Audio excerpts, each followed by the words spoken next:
पाकिस्तान को जो कोरोना लग चुका है, एक और जो कोविड-22, ये जो कोविड-22 जो सामने आया है, जिसकी वजह से हमने देखा था कोविड-19 के बाद मार्केटें जल्दी बंद हो रही थी, दुकानें बंद हो रही थी, रेस्टोरेंट बंद हो रहे थे, शादी हॉल बंद हो रहे थे।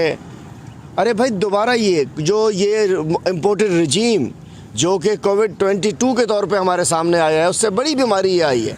कोरोना में कम लोग बेरोज़गार हुए थे, कोरोना के अंदर कम इंडस्ट्रीज़ बंद हुई थी।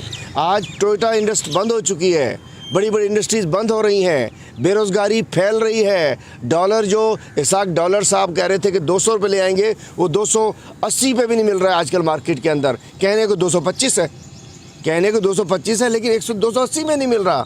मैं कहना चाहता हूँ, गुज़िश्ता रोज़ जो फैसले किए गए हम उन्हें नहीं मानते।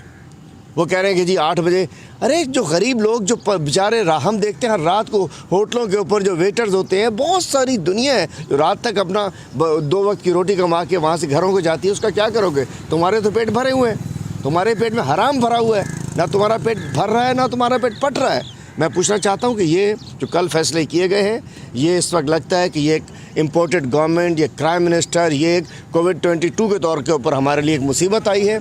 और जितनी तबाही उस वक्त कोविड-19 के बाद नहीं आई थी, उससे ज़्यादा तबाही बर्बादी इस वक्त मौजूद है।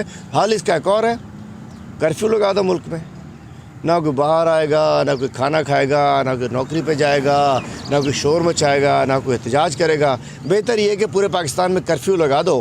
कर्फ्यू लगा के लोगों से कहोगे घर में मरो, वहीं जियो, वहीं मरते रहो, बाहर ना निकलो।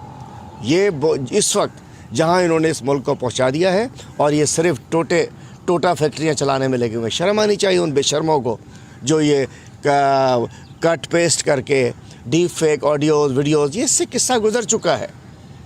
डीप फेक आप लोगों की शक्लें जो हैं उसके ऊपर डीप फेक की ज़रूरत नहीं है। आपकी मनुष्य शक्लों को कोई सी डीप फेक की ज़रूरत नहीं है, लोग पहचान चुके हैं। ये काम नहीं है इस इम्पोर्टेड गवर्नमेंट का कि वीडियोज़ रिलीज़ करें, ये करें वो करें। जाएँ, आवाम को रिलीफ नहीं दे सकते, इलेक्शन कराएँ। आप नहीं करा